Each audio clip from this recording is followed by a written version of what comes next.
Good morning, good afternoon and good evening. Applied study হাবে আপনাদের সকলকে স্বাগত জানাই। বন্ধুরা, আবারও চালু হতে চলেছে শিয়ালদা ডিভিশনের নতুন ট্রেনগুলি কী কী চলুন দেখে নেওয়া যাক।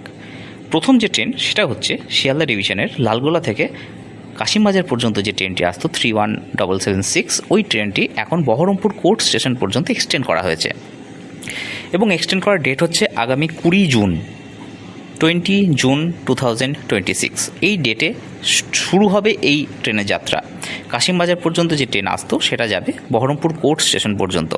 শুধু তাই নয়, ফিরে যাওয়ার সময় ট্রেনটি খালি যেত, এমটি যেত এবং থ্রু চলে যেত, কোনো স্টেশন দাঁড়াতো না, কোনো যাত্রী টিকিট কাটতে পারতো না। 20 তারিখের পর থেকে যাত্রীরা টিকিট কেটে বহরমপুর কোর্ট স্টেশন থেকে এই ট্রেন ধরে লালগোলা পর্যন্ত যেতে পারবে। তো তার যে টাইমিং সেটা কিন্তু এই ইমেজে দেওয়া রয়েছে, আপনারা চাইলে ইমেজটাকে স্ক্রিনশট নিয়ে রাখতে পারেন আপনাদের পরবর্তী ক্ষেত্রে সুবিধার জন্য। প্রথম কিছুদিন অসুবিধা হবে, তারপর টাইমিংগুলো এমনি মনে চলে আসবে। তো বন্ধুরা, ট্রেন যেটা নতুন চালু হলো সেটা হচ্ছে ফেরার ট্রেন এবং কাশিমবাজার থেকে বহরমপুর পর্যন্ত এক্সটেনশন। তো বন্ধুরা, যে লেবার স্পেশাল বলে আমরা যে ট্রেনকে চিনি, সেই ট্রেন বহরমপুর কোর্ট স্টেশন পর্যন্ত আসবে এবং বহরমপুর কোর্ট স্টেশন থেকে পুনরায় ফিরে আবার লালগোলা পর্যন্ত যাবে। যাত্রীগণ টিকিট কেটে সেই ট্রেনে ট্রাভেল করতে পারবে। তো টাইমিংটা আমি আর বললাম না, টাইমিংটা আপনারা এখান থেকে দেখতে পাচ্ছেন। নেক্সট বন্ধুরা, চলে যাই হাওড়া ডিভিশন।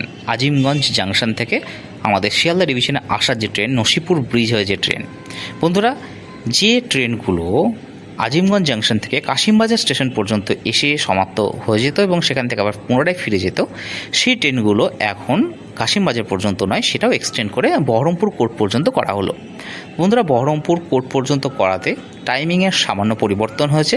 কোথাকার? আজিমগঞ্জ স্টেশনে প্রবেশ করার। কেননা এর টাইমিং ছিল খুব টাইট। আজিমগঞ্জ থেকে কাশিমবাজার পর্যন্ত এসে আবার পুনরায় ব্যাক করে যেতে হতো এবং সেখান থেকে আবার অন্য রুটে যেতে হতো। সুতরাং এখন যে টাইমিংটা হয়েছে, আজিমগঞ্জ থেকে ছাড়ার যে টাইমিং সেটা কিন্তু সেমই রাখা হয়েছে। শুধুমাত্র বহরমপুর আসার যে টাইমিং সেটা পরিবর্তন হয়েছে এবং এখান থেকে ফিরে যাওয়ার ট্রেনের টাইমিংটা কিন্তু একটু পরিবর্তন হয়েছে। এবং ওই ট্রেনটি আজিমগঞ্জ জাংশনে যাওয়ার পর আবার পুনরায় যে অন্য যাত্রাপথে রওনা হতো, তার টাইমিংটা কিছুটা চেঞ্জ হয়েছে। একবার আপনারা অবশ্যই দেখে নেবেন। এখানে ইমেজে আপনারা পুরোটা দেখে নিন।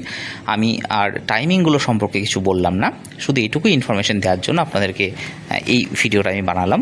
ভিডিও যদি ইনফরমেটিভ লাগে অবশ্যই ভিডিওটিকে লাইক, কমেন্ট, শেয়ার করতে ভুলবেন না। এরকম ধরনের আরও নতুন ভিডিওর জন্য আমার চ্যানেলটিকে অবশ্যই সাবস্ক্রাইব করবেন এবং সঙ্গে থাকবেন।